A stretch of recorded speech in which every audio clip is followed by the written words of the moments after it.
What's good, y'all? Welcome to Conversation Piece with Patrick Armstrong. I am the titular Patrick, and this is a show where we talk about the missing pieces of the conversations we're already having. Shout out to our returning listeners, and a high five and hello to everybody joining us for the very first time. I appreciate y'all being here in 2024, the year of the nap. My guest today is a culture curator, the big CEO, the model, the big homie, the mentor, and a social media personality. He's also the CEO of Melanin House Brandz, which helps folks connect to the entertainment industry in a variety of ways.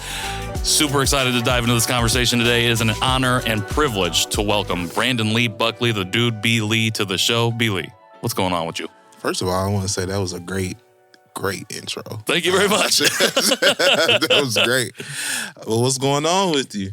Not much, man. Just running into the studio to sit down and have this conversation with you. When you hit me up, I was like, okay. I had just come across some of your stuff during All-Star, I believe, some of your videos, and I was like, okay, I need to be following this dude. And then you were like, hey, dude, let me get on the podcast and talk about my work. I'm like, okay, so I appreciate that. Yeah. Well, I shared just a little bit about you in this intro, but for folks who may not know who you are, do you mind sharing just a little bit more about yourself? So I go by B.Lee, big CEO. I'm from Indianapolis, Indiana, born and raised. I was in Washington Township, my elementary and middle school. So I went to Spring Mill, and then I went to Northview Middle School. And then in high school, I went to Warren Central. So we moved on the east side, far east side, and I graduated from Warren Central. Then I went to college at ISU for a little bit, for 2 years, then finished out at IUPUI and Martin University. And then from there, I kind of just grew and started doing a lot of different things. Yeah. What was the do you remember the transition like from going like downtown to the far east side? Like where from Ben Davis to Warren Central? So going from really north side to for far east. Oh, sure. Yeah. And going from that transition, I didn't like it at first. Because I was just so used to, I wanted to go to North Central because my parents went to North Central. A lot of my family went to North Central. So I wanted to go there, but then that transition happened. And so it was just like, dang, like I didn't get to go there. But then Warren Central became home, and I had to get used to it, of course. And then it started blossoming for me. So I ended up liking the school and was involved with a lot of different activities and things like that, and met a lot of good people there. So I got used to it. For sure. Northview Ty, my wife, she just left, but she's been a teacher at Northview Middle School, English 8th grade, for the last 3.5, 4 years. So since we came back from Chicago. So that's cool. That's what's up. You do a lot of stuff. Did you have this entrepreneurial mindset when you were coming up, like when you were younger? Yeah. Because my father had his own businesses. So he did, he would go to like beauty salons and barbershops, and he would sell, different hair care products and stuff like that. And so him and like one of his old school partners, they, back in the day, they used to travel and did things with like different artists, the OJs and James Brown and a lot of different people. So they would sell like hair care products to a lot of Black-owned businesses, and then they would also be able to travel and do a lot of different things. And they were on stage with like Al Green and different things like that. So it kind of opened up opportunities for them. Yeah. And so when I seen him be an entrepreneur, I kind of just picked up on that. And I always loved music and entertainment and things like that, because growing up in my household, every Saturday my mom would clean up the house and have BET on and playing music videos and Michael Jackson and all these things like that. So like me growing up, I always was like, I kind of like, you know what I mean, music and how it makes me feel. And it just kind of navigated me towards it. Yeah, that's what's up. It's cool that your dad got to go travel with a lot of these big acts, entertainers specifically. Yeah. Did you have a chance to travel with him on any of these ventures? No, okay. It was way before me. So stories. So you had stories to grow up on of this is what you were doing. Yeah. I like that. Yeah. And then you have Saturday mornings, Saturdays throughout the day, other things in your peripheral, BET, making you realize, ooh, this is something that I can vibe with. Right. This is something I can get into.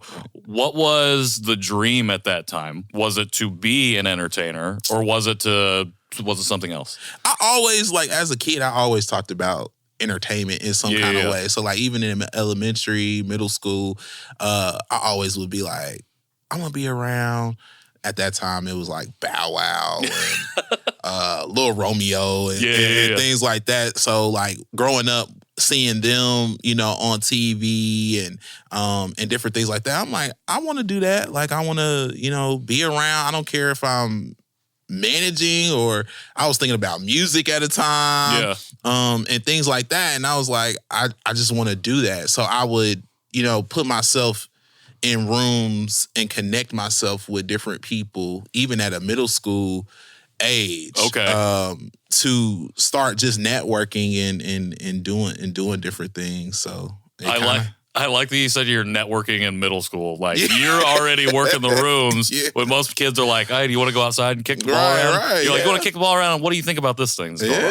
That's what's up. All right. And then how does that, what are you taking into IUPUI and Martin? What's your focus? What are you studying? And does that fuel or feed into this idea of wanting to become an entertainer or entrepreneur? So, really, when I went to ISU, it had, in the beginning part, my first 2 years there, I was doing events my freshman year. And so I started doing I had, because on campus they had SOB, that's what it was called, but I can't remember what the acronym standed for.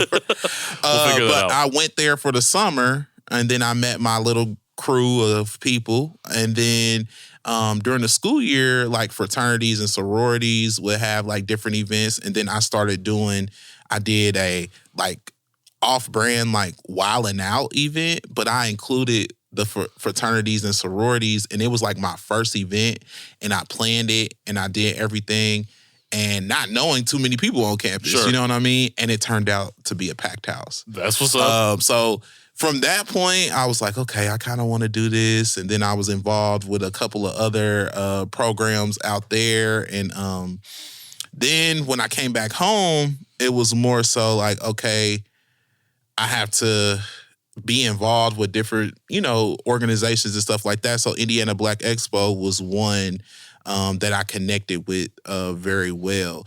And so I was able to work with people like B. Swift and build a relationship with him. And then also at that time, I kind of got into working and mentoring youth. At that time too. So in between there, I was kind of I love this music thing. I also kind of like this youth thing, because at first I was I don't know about this. Sure. And so then that's when I wanted to go get my degree for business administration. So, so from that point, kind of focused in on that, but still build in entertainment and nonprofit. Your foot was always kind of in all of these things while you had your eyes okay, I'm going to go get this to further to kind of fuel all the stuff that I'm already doing. Mm-hmm. I want to ask you about, this working with youth. I know it's at George Washington Community Schools, right? Mm-hmm. But first, I have to ask you, this off-brand Wildin' Out event, was it house versus house, and then you had just the different styles of competitions? Okay. Yeah. And were you the MC of this event? Yes. That's what's up. Yes. And then I put it on, and then we had it was just, it shocked me that people showed up. Sure. That was the thing.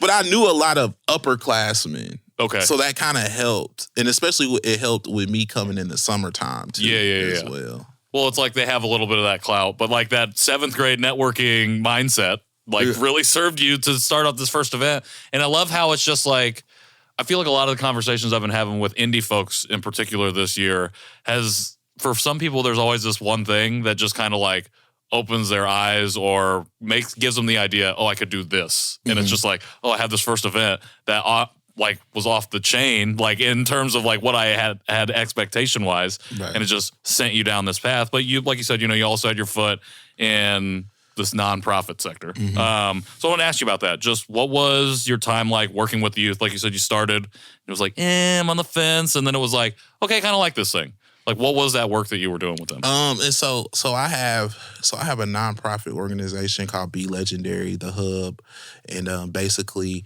I want youth to kind of just be legendary, and I kind of got that name from just B.Lee and just that, and so I try to. You know how you put a play on words, but I just kind of want them to understand that I come from the same, stumping grounds that you come from, and I've made it happen in many ways, whether it's through social media, whether it's through, business, or whether, you could do anything if you put your mind to it. And so, like, basically, I provide programming for the kids. They come in and every day, well, not every day, but we have different sessions. Okay. And then within those sessions, I kind of mentor them. I have different people that come in that's from entertainment world, or that's an entrepreneur or financial literacy or anything like that. Because right now, what I've learned, even being with those kids, is just you have to relate. Right. And a lot of adults don't want to relate. Sure. So when they see me, on social media or TikTok or Instagram, they're kind of like, oh, okay, I like how he dressed. I like how he does this, or I like how he does that. So maybe I need to listen to him, or maybe I'm just going to see what he's talking about. And if I can relate to him, then I'm going to follow suit. So yeah, I do that and been doing that for a while now with my nonprofit, and I love it. The kids inspire me, what I mean, to kind of just keep going and keep doing my thing. Did you know that you were always going to kind of start your own nonprofit for youth? No. Or like, how did that, what was the transition to make you like, okay, I want to do this too? So it was just other people, like a lot of older people that were older than me was like, you chosen to do this. And it was kind of like, am I? So it's like, so it was like, yeah, you need to start researching about, like, because you have already other businesses. You need to try to see like how you could kind of incorporate both of them and kind of just try to give back. And so that's when I created the nonprofit organization. Okay. I like that. And I like it because we've been talking a lot about like multifaceted people, and obviously you are one of these folks. And it's just like, how does each thing feed into each other? Like, how can I acquire one skill and have that help bolster a skill over here, even if they might seem, unrelated? Right. And I think that when you get a chance to go into the community, it really informs kind of the work that you end up doing from a for-profit standpoint. Obviously, you were already doing stuff like that, hosting events, being very in front of the scenes, but also behind the scenes. So you're putting all this stuff together. And then you start creating content for yourself. And it's not just event stuff, it's creating content. I love your page. I love the stuff that you do. I'm trying to like figure out, as not a fashion person, but a person who's trying to understand what fashion means. Like, I was following you. It's like, okay, maybe this is helping me out a little bit more. Okay. But when did you first decide, okay, I want to go this influencer content creator route? And what was your first viral moment like? So COVID. I think at that time, you know how it was all around. Everybody's in their home. They chilling, not around people, So it was more so they like, hey, a new little app has came out, TikTok, and everybody's on it. And I'm just like, should I get on that or should I not get on that? And so I got on, and a lot of my kids were telling me about TikTok, and they was like, you should just try it. You should just do funny videos or just do whatever. And so I just started doing like, because TikTok back then was so different than how it is now. I was just making videos. Like I was dancing, eating food, doing different things. So it was like a variety of things. And then it started to blow up. And I just was like, wait a minute. Like, there's no way this can be real. Like, that you're getting this many views, or you're doing this, or you're doing that. And so then I was kind of like, I already had a business at that time. So I was like, maybe I could start reaching out to a few creators that are on here, and maybe we can link up and do like group content and see what can happen. Now, this was during COVID. Right. So it was like, am I gonna risk it and just travel? And like, if I get coronavirus or whatever, or COVID, then it is what it is. So risked it, and we went to Florida, and that was where the first meetup happened, and we went viral. Okay. Off that. Off the first meetup. First meetup. That's what's up.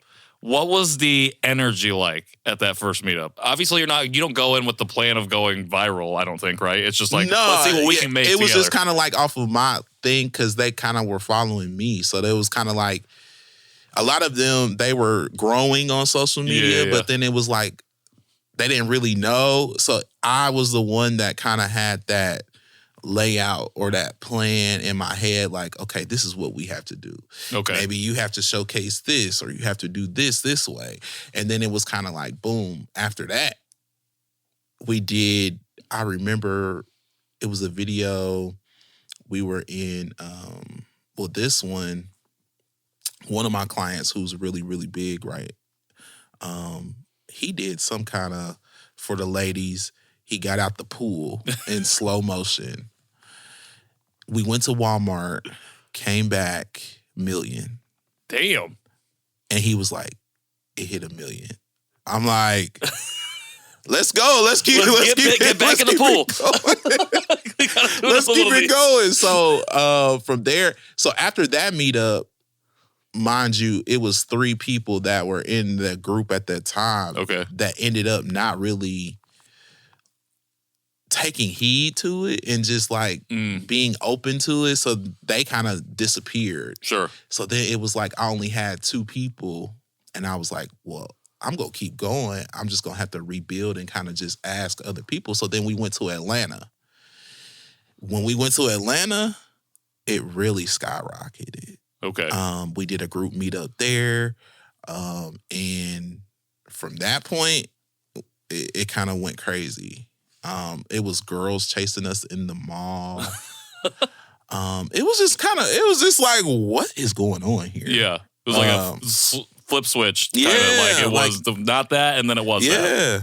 So that's kind of how things kind of jumped off at that point. And is this under the Melanin House Brandz? Yeah. So at that time, it was we were called on social media Melanin House of Kings, and then later on I created like Melanin House of Queens, which was the females.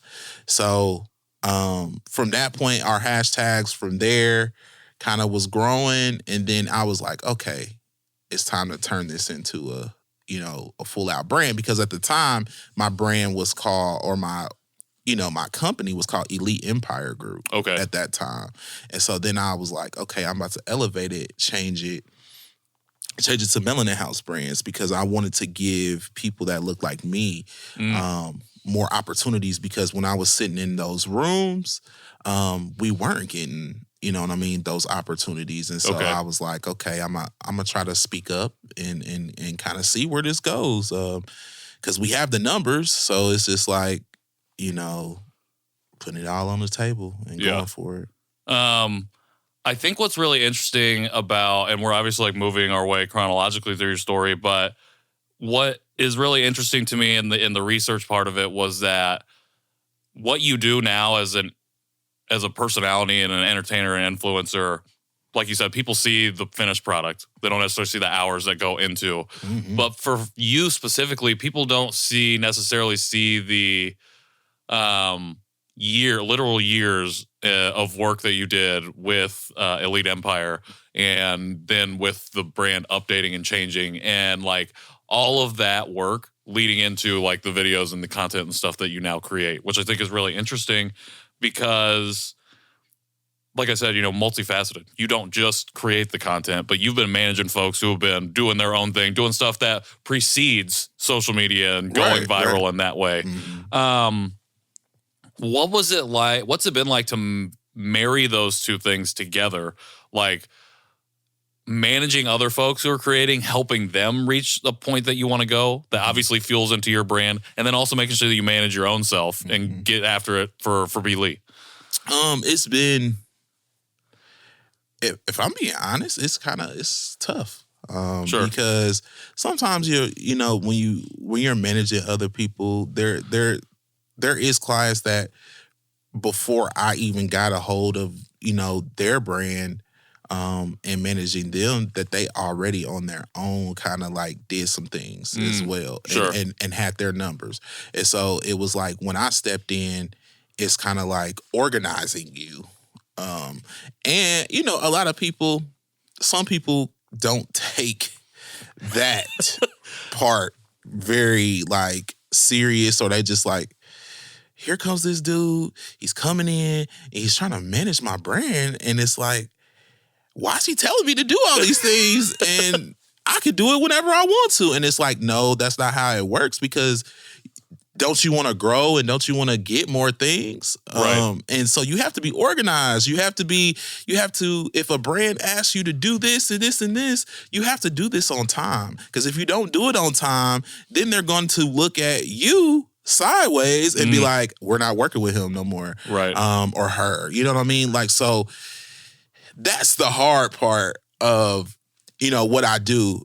Now, as far as me, like managing my own, I'm pretty good. Like I'm very structured. I write my goals down. I every day when I wake up, I have a set agenda of kind of like what I need to do.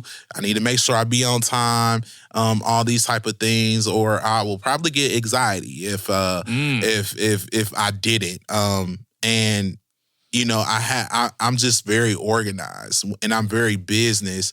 And a lot of my clients, they just think, all the time, like even when it comes to just doing content and just being around and being involved in things, they always are like, you're always in business mode all the time. Like, why we can't have fun and just turn up and bring the girls and do this and that? And I'm just like, y'all, only you would understand if you had a brand, or not saying not have a brand, but have a business that you have to operate multiple people under. You know what I mean? And talk to these big companies that you work with on a day-to-day basis, and it's a little struggle. You know what I mean? But I make it work. Yeah, I mean, as the go-between with artist and institution, it there doesn't leave a lot of time to go out and do all the fun stuff that you want to do. And like, if the artist you're managing fucks up, like that reflects poorly on you too. Oh my God, it's not just the artist. Yes. There's a ripple effect out of that. Like you said, if you don't own your own business, you don't always understand the way that wheel turns. Right. Yeah. Man, where was I going to go with that? I know where I was going to go with it.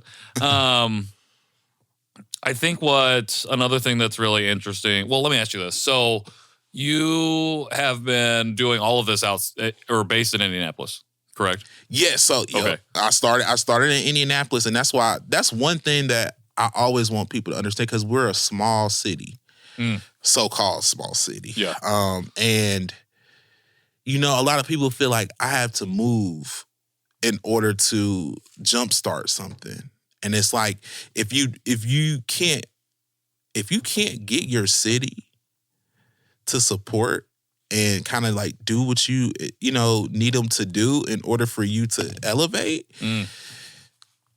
then what makes you think you could go to another city and do it? You know what I mean? And so, I felt like I put my time in, in Indianapolis, and then from there, TikTok kind of led me to start going to other cities and start doing different things. So, yeah. Well, like you said, you built a relationship with, like, you got to know B Swift through the entertainment, like hosting and stuff, and built a relationship there. Obviously, being born and raised here, like your indie Naptown runs in your roots and your blood in that way. What is that? What keeps you here? Is that what kept you here, or was it the mindset of if I can't do it here, why would I go to like a New York or an LA or a Paris or wherever else you want to go and do it? It was really just comfortability, to be honest, because it's like I'm home, my family's here, different things like that. So it's just like I'm here. It was just being afraid. I'm not gonna lie, like it was just being afraid of just going out there. Okay. And you know what I mean? And not knowing a soul. You Sure. know what I mean? Like, and just starting from there. But here it kind of allowed me to kind of network and kind of like do things. And then it's like, okay, once you get to a certain level, it's kind of like, okay, I got it. Right. Now I can move to another city and, you know what I mean? Yeah. And kind of conquer in that way. But I feel like social media, if it wasn't for social media, like, I don't think I would have, you know, really jumped out there and started traveling and started doing a lot of different things, business-wise, outside of Indianapolis. Yeah. If it wasn't for that. Have you enjoyed taking that leap to go to other places? Absolutely. It has broadened my horizons. It has taught me a lot of different things and like a lot of different lingos, like and a lot of different cultures and a lot of different just like what somebody in Houston or what somebody in Florida, like their dances, their, you know, their culture, their different things. Like, you know, Texas and Houston, they have like the rodeos and different things like that. So it's like seeing that culture, seeing how Atlanta moves, seeing how Florida and Orlando's and Tallahassee's and all that move, it just helps me grow as a creator to see like, okay, these are different cultures from everywhere, but how can you incorporate that into your business to make it boom even bigger? Yeah.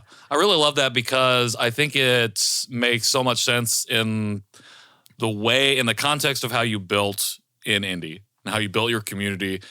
Kind of almost like managing first, where you're like always been working with other people, been collaborating, but this idea of how do I find the right people? How do I learn from other people to not only build them up, but to then build myself up? And it's like you create this hub here and you can take that body of work wherever else you go, like a Houston, and be like, okay, I know how it works here in Indy. Now, how do I build off of this indie thing that I got here in Houston, in Chicago, wherever else it might be? I think that what's it like to take indie culture? Well, actually, okay, let me ask you this question. Do you feel like there is like a specific Indianapolis culture that you kind of walk around with when you go to these other places? They think we're country. Okay. And I just look at them and I just be like, but you sound very country. But then they tell us we sound country. But sure. I feel like Nap it does have its own culture, in a sense, like from, you know, the Nap or Nothing to Paris Ladame with, you know, like how she moves and just the culture in, you know, because I went to college. It's so crazy. Me and Maxie went to college together. Okay. We kind of started. I remember when he would rap. You know what I mean? Young and to Tone. see, as Young Tone. And to see where he's at now is amazing. Yeah. And how he's brought the culture of Indianapolis where you could take that culture and you can see it other places like Nap or Nothing. Like when I seen Mike Epps wear it in his TV show, and just to see that on Netflix, it was just like, okay, you know what I mean? To take that brand and move it. So I feel like we are some shakers and movers in the city, and we do have a certain swag to us and a certain, you know, move to us. And when we do get in other cities, I feel like they see it in certain ways. But I think here we haven't found it completely. Okay. I think we're trying to figure it out. And we're trying to piece it together, but I think like I would think probably in like some years, like maybe like couple, 3, 4, maybe 5 years, it'll be solid to where it's like, okay, they're from Indianapolis. Because even like seeing Damon Dash come here and see that we do have talent. And that he signed, I think it was Kitty Red, to his new record label. You know what I mean? So it's like they're seeing us. Right. So now we got to create that culture and find our niche to make sure that it gets out everywhere, like you see a Houston or in Atlanta or Chicago even, you know? You think we're moving in that direction, though? Yeah, we are. For sure. And what is B.Lee's, like, space? Where have you carved out in this movement towards this solid in Naptown culture? I feel like, for me, it's more so, like, I would say, because, like, Coach K's from here, and he has an eye for talent. And I feel like with me, I have an eye for talent. And so for me and my niche and kind of like where I fit in is like creating that culture and creating that vibe and helping not just people from indie, just everywhere categorize themselves into this brand and knowing that you are a brand and that how you dress, how you walk, how you talk, how you handle business, how you do these things all make up your brand.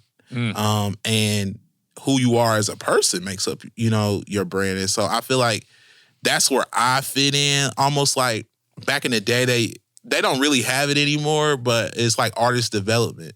Oh, okay. Sure. It's more so in that space for someone that's an influencer or an athlete. Because even I talk to some athletes, and some athletes, they may, you know, I have some people that I know that play for the Colts and play for different things, and they just like, I'm just who I am. And it's like, no, let me tell you something. You have a brand. Right. You're just not like, you have to dress a certain way. You have to, you know, make sure you come and give back to these kids. Make sure you do this. Make sure you do that. So that's where I feel like I fit into the piece. Like, I'm not gonna say like a DJ Khaled or a Jay-Z. Well, Jay-Z is kind of like that. You can if you want, and we will clip that out and post it on social media. Like DJ Khaled and Jay-Z type of vibe. You know what I mean? And trying to elevate just like my culture and take it to a new level for people that aren't put on, you know, that doesn't have a deal or that's independent or that's what I feel like I bring to the table. And I have proven time and time again that I can make you into a full superstar in a whole brand, and have brands behind you. Like that's a no-brainer. He's got the record. Yeah. We can look. Well, it's linked in the show notes, but you can look it up. You can look it up. You can literally look it up on the internet. Yeah. Okay, so I appreciate you sharing all that you shared about kind of like not only your history here, but your career in terms of working with people, working with celebrities, working with athletes and influencers, and not only that, but crafting and creating your own space, as well as doing things to lift up the people around you who operate in a similar space. And so I want to know, or I'm wondering from your perspective, Indianapolis, small big city, whose culture is currently forming, but it's getting there.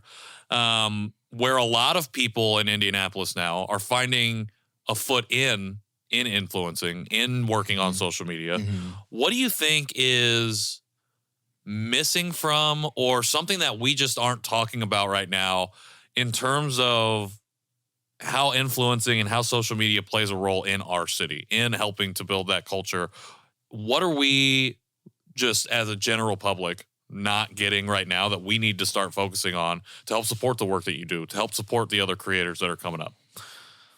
Just I think even businesses just giving us platforms. And I feel like people like Jeff and Kelly from Be Nimble, they do a great job at giving people opportunities. Also, Midwest League is another one that gives huge opportunities. Be Swift even allow, you know what I mean? Like, he does give, you know, other entrepreneurs and other influencers opportunities as well. And those people, are some of the movers and shakers that we need in order to build. But a lot of companies, I feel like they don't understand the influencing space. Sure. On the institutional side, they don't get how it is beneficial to them. Yeah, how beneficial it is. And like, you have people like the Polished Lady who, shout out to her. She's my cousin. Oh, okay. Got so she knows what it is. She knows what it is to be an entrepreneur. You know what I mean? And to see, other companies, Black-owned companies, different things, giving her an opportunity is dope. But I feel like it's just a misunderstanding to companies or companies even in Indianapolis on how to use an influencer. Okay. And they need to be open, even if, I don't know, maybe we need to have a seminar about how to connect with influencers and how does that work, or even not just influencers, like athletes, models, different things like that, because that piece of social media can help your brand really grow. And I don't think they have a full understanding here of how that works. What's the conversation like on your end when you're trying to connect the dots for an institution to be like, this is how this is how so-and-so can help you? So it's a long process. You don't have to give away any trade secrets either. Yeah, no. It's a long process. Sometimes it's a lot of back and forth. Like, okay, do you think this client? It's like, okay, my client has 2 million followers.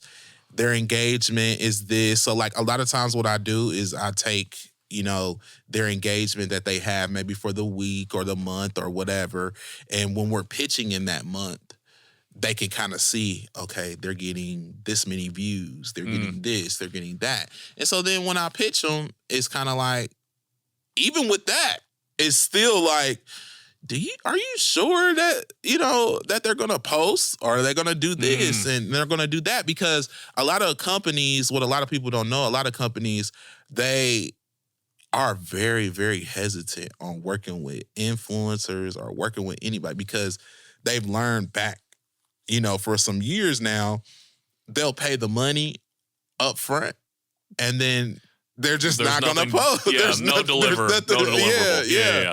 So now they're very hesitant. And so, like, it takes a person like me to kind of like step in that and just be like, reconsidering them, like, hey, my clients are some of the top clients. Here's the proof of that. And I know that my clients can bring it to you the way that you want it, and in a style and in their own way, and bring, something to your brand lucratively. And so it works. Yeah. Now, is it always perfect? No. Do I always have to be on? Like, it's literally like yesterday and this morning, I'm like telling my clients, hey, you need to be on your stuff. You need to post. You need to do this. It should not take this long for this brand to get their content that they need. You know what I mean? And so sometimes a lot of my clients, they just think, oh, here he goes again. He's on me. He's talking about, and it's like, no, I'm not on. Like, if you would sit in a meeting and you would have to hear back the feedback, I'm being nice. Yeah, I'm buffering for you. Like, like, so that's the piece that, I feel like is where I'm at, How does an institution, like, so I'm assuming it's a lot of, just like you said, it's a long process, but a lot of repetition, and it's a lot of grabbing the data, showing them the data, explaining the underlying meaning of all that data, then doing that again the next day, just to continue to kind of hammer it home. How does an institution build that in so you can get past that and get to the work sooner? Because I can only assume that getting to the work sooner allows for more opportunities to work for your people, for anybody who is trying to get in this particular lane. It's just consistency, honestly, like you said, and that relationship. I feel like I tell a lot of people relationships work so much better. And when you build that good relationship, it's kind of like you get past all the other bull crap You know what I mean? Yeah. And it's like, they're like, oh, I know this dude. Like, he does do the good work. So I'm not even going to worry about all the extra stuff. I'm just going to make sure I give him the platform that he needs, give him the clothing that he needs or the brand that he needs, and making sure that it gets carried out.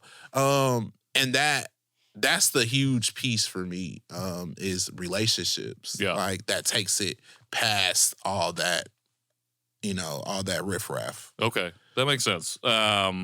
Because the relationship makes that thing sustainable, so you can get work from the same client, I'm assuming. Yeah. And if that client, I could say, like, say for instance, they only are working with like 3 clients from my, my company.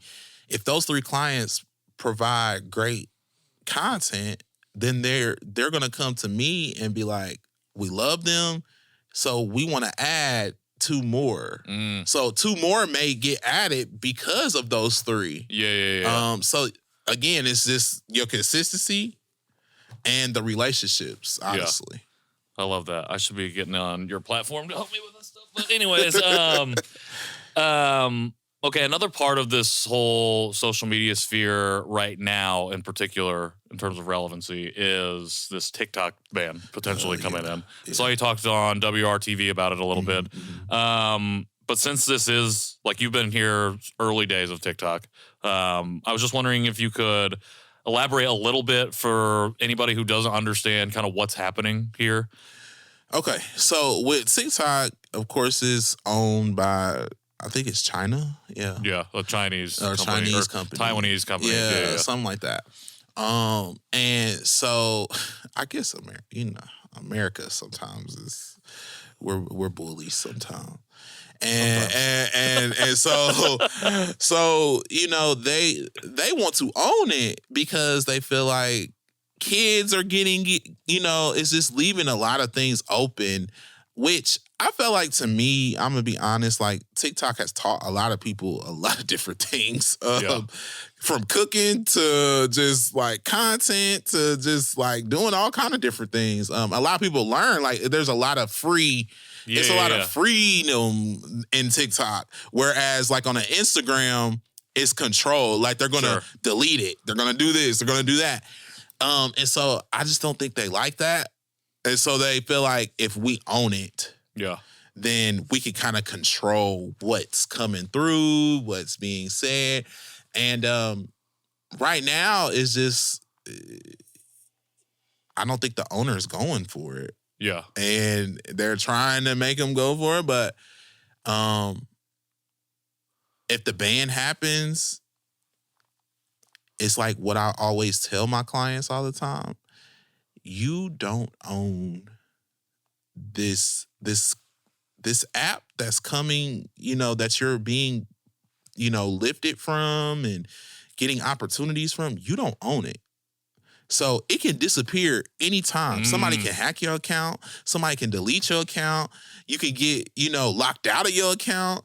You don't control that. So you have to have something as a backup, which is your brand, that can carry you on to the next level. And so what I try to tell people through TikTok in this ban, it's like, okay, if it gets banned, like, this is how I am. If it gets banned, okay, so what? We got what we need from it. Now what am I gonna do to uplift, you know what I mean? To keep continuing my brand. Right. And that's why I try to make sure my clients get opportunities outside of just TikTok. I don't want them to be known as just a TikTok influencer or whatever. I want them to start being in movies, start being in TV shows, start being in different things, because once you have that leverage, TikTok no longer runs you. Like, you're not operated by that app. Right. So if that app is gone, you could still continue to, have people flow in and have new people and new, supporters, get into your brand. So that's with that TikTok ban. It's kind of like, for me, it's kind of like, I understand we have rights and we should be able to post whatever we want to do, but also to take into consideration, we don't own it. Right. So it's like, create a platform for yourself. Like, a lot of people do, they do the YouTube thing. Even with that, we don't own YouTube. It's very censored to certain things. But if TikTok is going to leave, start having people go into YouTube. Sure. Start having people go into your Instagram more. Because quiet is kept, a lot of businesses don't look at TikTok like as a lucrative platform. They look more into Instagram and Facebook and things like that as a platform. Yeah. So the TikTok ban, if it happens, it happens. It happens for me. Yeah. I know a lot of people is like, oh, what am I gonna do? I'm used to scrolling so much and scrolling, and it's like the lurker. Go find something else. You know what I mean? Yeah. Find another. I'm sure another app is gonna come, and they're already talking about TikTok doing like a photo app like Instagram, which is crazy. Yeah. I'm like, huh? We're just going in reverse now. Yeah. I appreciate you sharing that because I think like I love your work because it is focused on the brand. It's focused on the person. Mm-hmm. It's not focused on one platform. And again, I've used the word multifaceted many times in this conversation, but I think it's just indicative of that. And I love that you pass that knowledge on to the people that you're working with because I think it's easy to go reach or get numbers on one thing and think that's the one thing. Yep. And then you fall behind in other areas and it takes a long time to catch up. When if you have a manager like yourself putting you on game, like, okay, this is what we need to be doing, you can be set up in a good position for something like that. And I appreciate the answer because I was going to ask, like, how do you navigate that as somebody who helps people get the numbers on that typical platform, on that particular platform? And you knocked it right out of the park. So I appreciate that. Just got a few more questions for you before we let you get out of here. First one, it's part of our new segment called Give Them Their Flowers, presented by Frida's Flowers, where guests take a moment to give someone or something they've been vibing with their well-deserved flowers. So, B.Lee, I want to know, who would you like to give their flowers to today? Man, that hit me right. Let's see. I would like to give. It has to be one person? No, it can be whoever you want to give flowers to. Whoever you think deserves it right now. So like right now, I think B Swift deserves his flowers, and then Greg made Buck that does InstaSync and all his brand. Yep. He has so many with Former the videography. Made Buck, Greg. So those two honestly have been down for me since day one. And I appreciate both of them for just, when it was time to come and record stuff and get content out there, Greg was there to do that piece. And then B Swift was there I could text him at any time and be like, hey, so what do you think about this? Or what do you think I should do about this? And he would give me his advice. And so those two guys definitely have helped me tremendously, and I definitely want to give flowers to them, and I definitely want to give flowers also to my mom, and there's a few females that work around me that help me with a lot of things that deal with my nonprofit and things like that. So their names are Robin Hill, DeAndrea Forte, Andrea Beverly.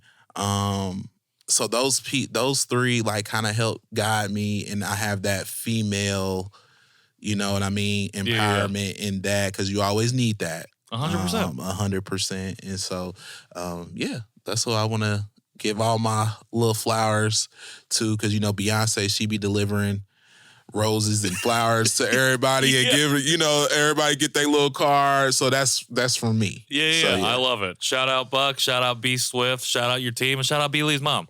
That's what's up. Yeah. That's what's up. Okay. I almost forgot to start asking about this, but you're a podcaster yourself. You had a podcast, the B-side? Yes. Talk to me about the project, and when are we getting new episodes? So the B-side, I decided to do it because I just was like, okay, podcasting. Everybody is, of course, doing podcasting. You're a high quality podcast, though, I gotta say. Thank you. And that came about because like a lot of my creators and influencers that I manage, they all like we have different talks. You know what I mean? And they're like, okay, B.Lee, you talk a lot. So why don't you just create a podcast where you can kind of encourage people and bring different people so they could kind of just be in your world. And so that's where the B-side came from. And then so Josh and them at Creative Native Films, they helped me because I always wanted it to be very high quality. For sure. I'm a stickler to that. And so they helped me. And we created all the episodes. That was like half of the first little trial of me doing it. And I felt like it's good.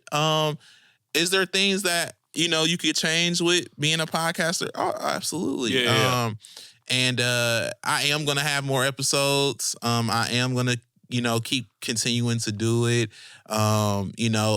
Because I just got a sponsorship with Bel Air and Rick Ross and all of them over there. And they allowed us to come to Bel Air Studios in Atlanta. That's what's up. So I did one episode. That was like one, I think that was like the final one that I have up right now. Yeah. A couple months ago. Yep. Yeah. So that one went up, and that went well.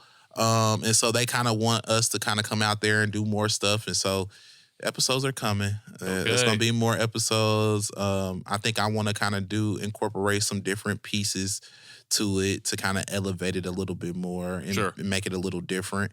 But overall, yeah. I loved it, especially after getting to know you and sitting in this conversation about just the importance of community and the networking and building that you've done. How each episode brings in different members of your crew or people who are in your orbit to share and have conversation. And again, like, it was very high quality. If nobody's told you that, like, it was, I was like, damn. I'm like, do I need to step my stuff up again? I was like, this is nice. I'm like, we need to get to the sponsors where we got the bottles just all around the spot with the lighting. It was dope, but I'm excited for more stuff. Any idea when we might be able to expect that? This summer for sure. Okay. My plan is this summer. Atlanta is going to be a hot spot for me this summer. And Houston. Okay. So I'm going to try to make sure in between times doing business there that I'm able to kind of create. And, I have some partnerships with like Kick. So I don't know if people have heard of Kick streaming. I just recently did something with them. And so we got some things coming for that. Because, the streaming thing is a huge opportunity. So I'm working with them. And then, of course, being able to work with sponsorships like Fashion Nova and Rockstar and Boohoo Man and a lot of different things that kind of helps keep the funds coming and helps keeps the brands and the podcasts and different stuff like that funded. So so this summer, for sure. All right, this summer, I like it. I'm ready for it. 2 more questions before we let you get out of here. Again, you're busy as hell, so thank you for sitting down and taking the time to do this. You're doing TV, you're doing all kinds of stuff. All right, but for the young Naptown kid looking to do something in this realm coming up, what advice do you have for them? What do you want to tell them right now to let them know, like, okay, this is what you got to do to get to where I'm at today? So it's so crazy because yesterday I was talking to the youth about that, and I was telling them being a part of the 1%, and a lot of the kids were like, "What is the 1%?" Like, it's like I try to explain to them, like, you see the LeBrons, you see the Jay-Z's, you see, all these people, and how they got to their level is their focus, their drive, no distractions, none of that. Like, you have to zone in to be a part of that 1%. It could be, focusing on, where you're trying to go, what you're trying to do. Your family can be a distraction sometimes.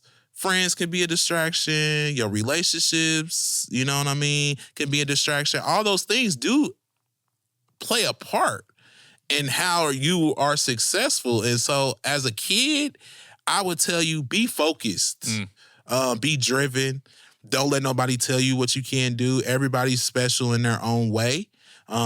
And find that special niche that you have and elevate that and cater to it and study some of the greats, study and help. What can you do in your own way that can help you elevate and study, how to be great? And so that to me, influencing the youth and telling the youth to be a part of that 1% and to be focused and do what you need to do, and don't let, because a lot of youth that I talk to come from a hard background. Sure. So, and a lot of times I feel like some youth don't have both parents in the home. Sure. You know what I mean? And so it's a little struggle there. And I try to make sure that even if you are going through that you can focus in, make it happen, stay focused, stay driven, and keep the creator first at all times, and just go for it. That's what I would tell people: just go for it, and you'll see if you made for it. Yeah. I love I love it. And I love this idea of the 1%, like the reframing you've done. Because I think when a lot of people hear that, they think of like the top 1% of wealth or income earning. And your top 1% is mindset. Have you been listening to the Mind the Game pod with LeBron and JJ Redick? So I watched it and I was like, okay, he talks about the 1%. And he talked about the exact thing. About the mindset thing. Yeah, he talked about the 1%. And then also I listened to a lot of Eric Thomas as well. Oh, okay. Yeah, and Eric Thomas talks about the 1% as well. And it's like, when you think about it, it's like, yeah, that is how you get to the top. Right.